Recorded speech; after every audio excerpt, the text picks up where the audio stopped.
یہ ایک ناقابل انکار حقیقت ہے۔ قرآنی آیات میں بھی اس کی طرف اشارہ نہیں بلکہ تصریح موجود ہے، اور رسول اور اہل بیت رسول علیہ الصلوۃ کی معتبر اور مستند روایات میں بھی اس کو بیان کیا گیا ہے، اور ہمارا اپنا تجربہ بھی بتاتا ہے کہ بہت سارے گناہوں کی آخرت کی سزا کے علاوہ خدا قرآن میں فرماتا ہے کہ اس دنیا میں بہت سارے لوگوں کو سزائیں ملتی ہیں۔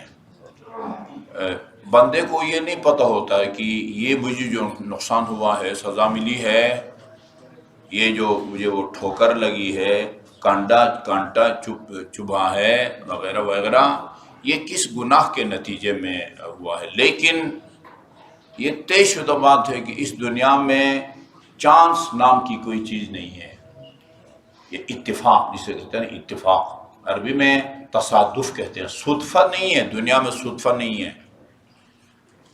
ایکسیڈنٹ اچانک اتفاق کا نتیجہ نہیں ہوتا، اس کے پیچھے وہ علتوں اور معلولوں کا ایک جو ہے نا ختم نہ ہونے والا سلسلہ کار فرما ہوتا ہے۔ بلا وجہ کچھ بھی نہیں ہوتا، بلا وجہ کچھ بھی نہیں ہوتا۔ لہذا ظہر الفساد فی البر والبحر بما کسبت ایدی الناس، اس سے زیادہ واضح اور کلیئر آیت میرے خیال میں نہیں ہو سکتی ہے۔ ظہر الفساد فی البر والبحر، سمندر میں اور خشکی میں فساد جو ہے نا وہ یا بگاڑ ظاہر ہوا، کس وجہ سے؟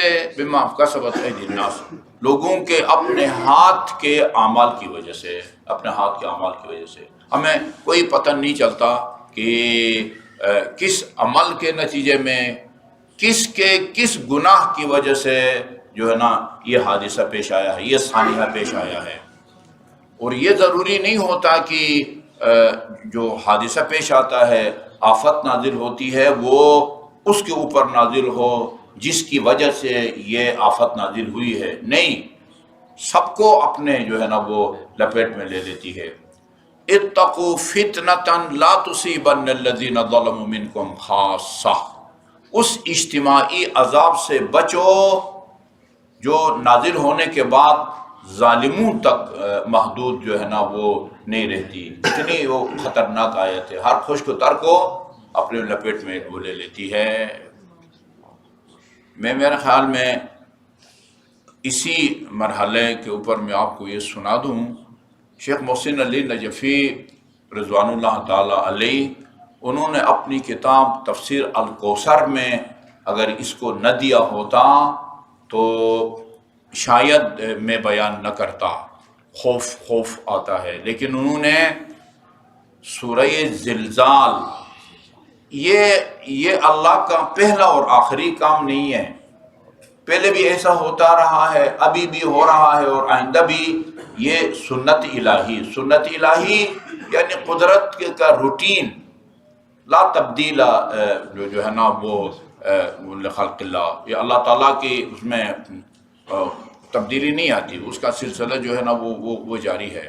سورہ زلزال کی آیت نمبر 25 اور 26، اس کے اندر انہوں نے ایک عبرت انگیز واقعہ کے نام سے ایک واقعہ لکھا ہے کہ انہوں نے لکھا مولانا سبحانی ناقل ہیں، ادھر کبھی کبھی ہمارے پاس آ کے مجلس بھی پڑھتے ہیں۔ مولانا وہ ساجد سبحانی، ڈاکٹر ساجد سبحانی PhD کیا ہوا انہوں نے، میرا خیال مولانا حسنین گردیزی کے مدرسے میں شاید پڑھاتے ہیں، اور انہوں نے مجھ سے بھی نقل کیا تھا یہ واقعہ، اور لگتا ہے شیخ صاحب سے بھی نقل کیا ہے، اور شیخ صاحب نے اس کو اپنی کتاب میں جو ہے نا وہ تفسیر الکوثر میں وہ دے دیا ہے۔ تفسیر الکوثر کی ایک وہ اس کی سورہ زلزال کی ایک آیت ہے، اس کا مضمون یہ ہے کہ ہم نے زمین کو زندوں کے لیے اور مردوں کے لیے محافظ بنا دیا ہے۔ زندوں کے لیے محافظ ہے یہ ہم سب دیکھ رہے ہیں، زمین کے اوپر جو ہے نا وہ ہم چلتے ہیں پھرتے ہیں، زمین جو ہے نا اس نے اپنے پشت پر ہم کو وہ سنبھالا ہوا ہے، کہیں گرتے نہیں ہیں۔ اچھا، مرحومین کو قبر کے اندر اس نے سنبھالا ہوا ہے، قبر کو سنبھالا ہوا ہے درندوں سے کہ جو ہے نا اس کو وہ قبر کے اندر اپنے اعمال کی وجہ سے کیڑے مکوڑے اس کو کھا جاتے ہیں، وہ ایک الگ مسئلہ ہے، لیکن درندوں سے زمین بچاتی ہے۔ اچھا، انہوں نے لکھا ہے کہ مولانا سبحانی ناقل ہیں، اس واقعہ کو نقل کرنے والے۔ مجھے جو ذکر کیا انہوں نے بتا رہے تھے اس وقت ان کے بھائی آرمی میں میجر تھے، ابھی پتہ نہیں وہ ریٹائرڈ ہو گئے ہیں، پروموشن ہو گئی ہے، مزید کوئی آگے کوئی کرنل بریگیڈیئر بنے ہیں، میں نے کبھی پوچھا نہیں ہے۔ وہ کہتے ہیں جب 2005 کا زلزلہ آیا، میرے خیال میں ہمارے معاصر دنیا میں اس سے زیادہ کوئی سبق آموز اور جو ہے نا وہ عبرت انگیز واقعہ پھر نہیں ہو سکتا۔ کہا کہ جب زلزلہ آیا 2005 میں تو وہاں اس علاقے میں جو مرکز تھا زلزلہ کا، کشمیر، ہمارے آرمی کے جوان جان بحق لوگوں کو دفن کر رہے تھے۔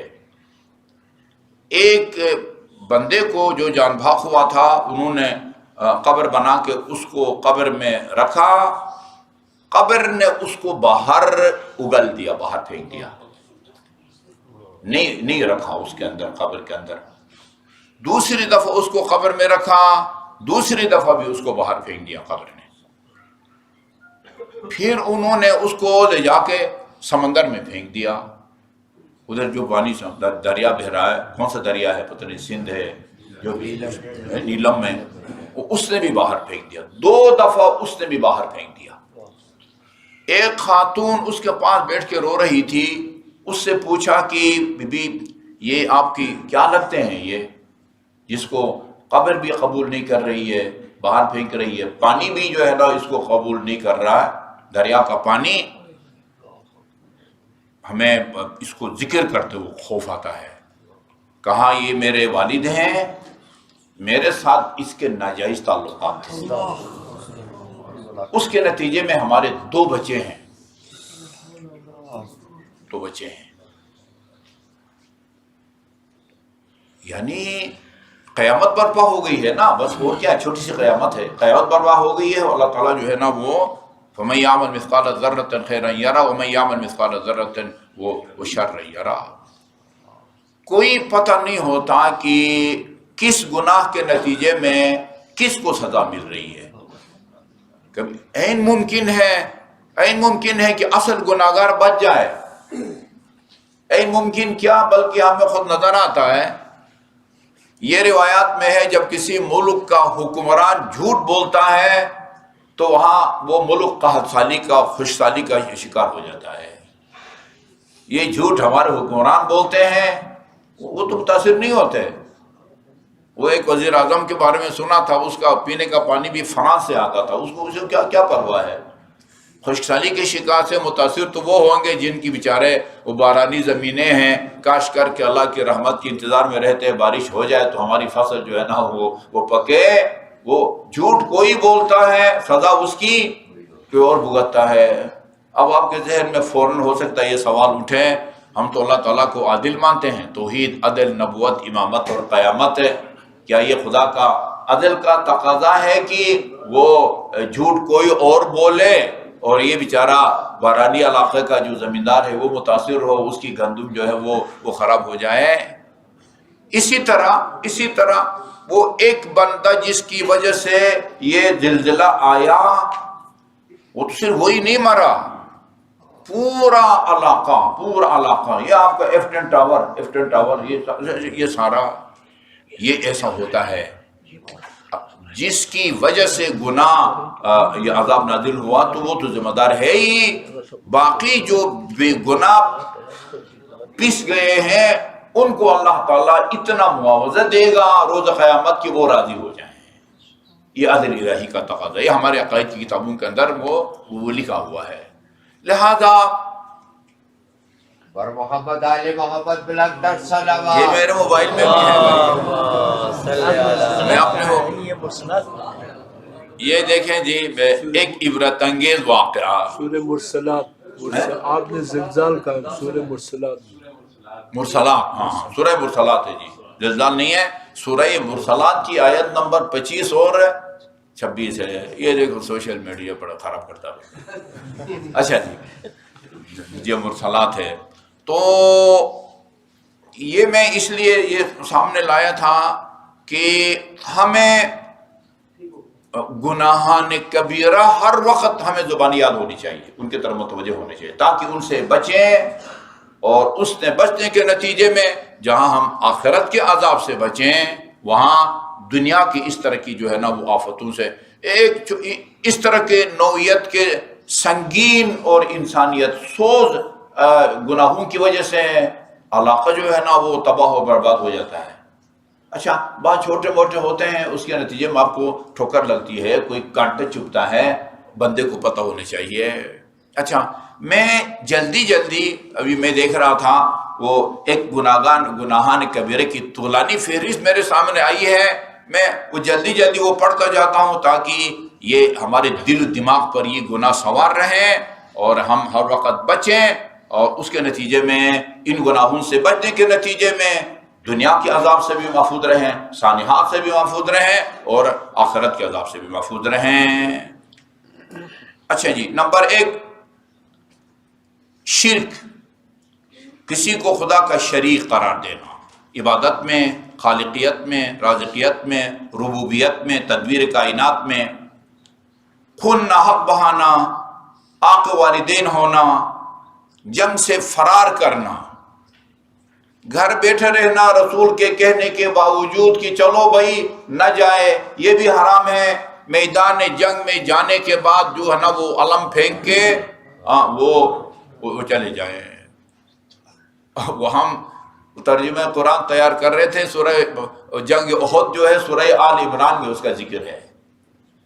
اس میں لکھا ہوا تھا کہ یہ تفسیر کے طور پر نا، اللہ تعالیٰ نے سورہ آل عمران میں ان لوگوں کو بخشنے کا 2 دفعہ اعلان کیا ہے جو گھبرا کر اور رسول خدا کو تنہا چھوڑ کے چلے گئے تھے. 2 دفعہ ان کی بخشش کا، ان کی عام معافی کا جو ہے نا وہ اعلان کیا ہے. حضرت علی کا نام نہیں تھا، جیسے کہ جنگ احد میں حضرت علی وہ تھے، وہ غیر حاضر تھے. اور میں نے کہا خدا کا خوف کرو، جو رسول خدا کو تنہا چھوڑ کے چلے گئے تھے ان کی بخشش کا 2 دفعہ اعلان کیا، اس کو ذکر کیا ہے. اور جو آخر دم تک ثابت قدم رہا علی، تفسیر طبری میں لکھا ہوا، تاریخ طبری میں لکھا ہوا نا، لا فتح الا علی لا سیف الا ذوالفقار، وہاں نازل ہوا ہے. اس کا ذکر نہیں تھا. بڑی منت سماجت کر کے پھر جو ہے نا وہ جا کے میں نے وہ لکھوایا ہے. ادھر سے حملہ ہوتا تھا، رسول فرماتے تھے بھائی اس حملے کو روکو. ادھر سے جبرائیل کے سامنے یہ سارا ہو رہا تھا. جبرائیل نے کہا کہ بھئی یہ کیسی جان نثاری ہے؟ رسول خدا نے فرمایا کیوں نہ ہو جان نثاری، میں علی سے ہوں اور علی مجھ سے ہے. جبرائیل نے کہا پھر میں آپ دونوں سے ہوں، میں آپ دونوں سے ہوں. اب یہ نصاب کی کتاب میں یہ لکھ دیا گیا ہے، وہ یہ جو ہے نا وہ بابوں کی اولاد بھی پڑھے گی اس کو. اچھا جی، جنگ سے فرار کرنا، یتیم کا مال ظلم کر کے کھانا، اس کی تفصیلات میں نہیں جاتے ابھی. سود خوری، پاک دامن خواتین پر الزام لگانا. یہ بعض لوگ کہتے ہیں کسی کو ماں کی گالی دینا، یہ بھی بعض اوقات یہ تہمت کے زمرے میں آتا ہے. ماں بہن کی گالی دینا یہ بھی کبھی تہمت کے زمرے میں جو ہے نا وہ آتا ہے. لواط، چوری، مردار کا گوشت کھانا، خون پینا، خنزیر کا گوشت کھانا، جس کو ذبح کرتے وقت اللہ تعالیٰ کا نام نہ لیا گیا ہو مگر یہ کہ جان کو خطرہ ہو، مرنے کا خطرہ ہو، تو وہاں ایک آدھ بوٹی جان بچانے کے لیے کھانے کی جو ہے وہ اجازت دی جاتی ہے. اچھا جی، اسی طرح حرام کمائی، گانا وانا گا کے جو ہے نا وہ کما کے کھانا. اچھا جی، اسی طرح یہ ترازو تولتے وقت جو ہے نا وہ کم تول کے دینا، کم کے تول دینا، یہ بھی جو ہے نا گناہ کبیرہ میں سے ہے. جھوٹی گواہی دینا، اللہ کی رحمت سے مایوس ہونا، اللہ تعالیٰ کے تدبیر سے اور اس کے عذاب سے اپنا آپ کو 100% محفوظ تصور کرنا۔ اچھا جی، اسی طرح مظلوم کی مدد نہ کرنا، یہ بھی گناہوں کبیرہ میں سے ہے۔ ترک معاونت المظلومین، مظلومین کی مدد نہ کرنا، ظالم کی طرف جھکاؤ دکھانا، عدالت میں جا کے جھوٹی قسم کھانا، کسی کا آپ کے ذمے واجب الادا حق کو روکے رکھنا جبکہ آپ ادا کرنے کی پوزیشن میں ہیں۔ بعض آدمی جو ہے نا، پیسہ ہوتا ہے، جیب سے پیسہ نکالتے ہوئے جان نکلتی ہے۔ ایک افغانی استاد تھے، وہ ایک لفظ کا معنی سمجھا رہے تھے، من حیث ہوا ہوا۔ کیا؟ من حیث ہوا ہوا، کہتے میں آپ کو من حیث ہوا ہوا کا مطلب سمجھاتا ہوں۔ کہتے ایک طالب علم کہتا تھا، یہ کچھ لوگوں کو پیسہ سے محبت ہوتی ہے، وہ کتابیں خریدنے کے شوقین ہوتے ہیں، شادی کرنے کے لیے پیسے سے۔ وہ یہ آغا فیاض کے سسر تھے، مدرس محمد علی مدرس آیت اللہ فیاض جو نجف میں ہے، ان کے سسر تھے۔ اچھا، کچھ لوگ جو ہے پیسے سے محبت کرتے ہیں مکان خریدنے کے لیے۔ وہ طالب علم کہتا تھا، میں پیسہ سے محبت اس لیے کرتا ہوں کہ وہ پیسہ ہے۔ اس کو کہتے ہیں من حیث ہوا ہوا، یعنی پیسہ سے اس لیے نہیں کہ شادی کروں گا، مکان بناؤں گا، کتابیں خریدوں گا، نہیں، اس لیے کہ وہ پیسہ ہے۔ ہاں، لوگوں سے قرض لے کے ادائیگی کی پوزیشن میں بھی ہے، لیکن جیب سے نکالتے ہوئے جو ہے نا وہ گراں گزرتا ہے۔ بھائی جب لے رہے تھے تو اس پر گراں نہیں گزرا، ابھی دیتے وقت کیوں جان نکلتی ہے بھائی؟ یہ قرآن میں، ہاں اگر آپ پوزیشن میں نہیں ہیں تو قرآن میں لکھا ہوا ہے فَإِن كَانَ ذُو عُسْرَةٍ فَنَظِرَةٌ إِلَىٰ مَيْسَرَةٍ۔ آپ نے کسی سے قرض لیا ہوا ہے، ابھی ادائیگی کی پوزیشن میں نہیں ہے، اللہ اس وقت تک آپ کو مہلت دیتا ہے جب تک آپ اس پوزیشن میں نہیں آتے۔ خدا یہ نہیں کہتا کہ مکان بیچو اور فٹ پاتھ پر گزارا کرو اور قرض اتارو، ایسا نہیں ہے۔ قدرت کے باوجود ادا کر سکتا ہے، لیکن لوگوں کو حقوق کو روکے رکھتا ہے۔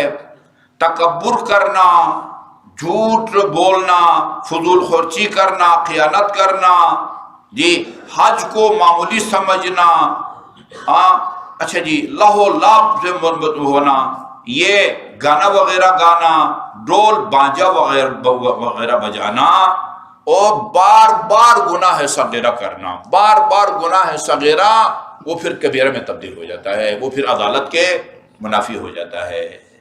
یہ فہرست اگر ذہن میں رہے تو ہو سکتا ہے دنیا میں بہت سارے بندہ جہاں عذاب سے بچتا ہے، وہاں اس دنیا کے ٹھوکروں سے بھی جو ہے نا وہ کسی نوکدار چیز کو آپ کو ہاتھ نہیں لگے گا کہ اس سے خون نکل آئے۔ عرش الخط، یہ ایک تھوڑا سا خراش بھی آتا ہے، وہ بلا وجہ بائی چانس نہیں ہوتا۔ دنیا میں چانس نام کی کوئی چیز نہیں ہے، ہر چیز کے پیچھے وہ ایک پتا اللہ تعالیٰ کی اذن کے بغیر نہیں ہل سکتا، ایک پتا، اور ہر معلول کے پیچھے، واقعے کے پیچھے کوئی نہ کوئی سبب جو ہے نا وہ کار فرما ہو رہا ہوتا ہے۔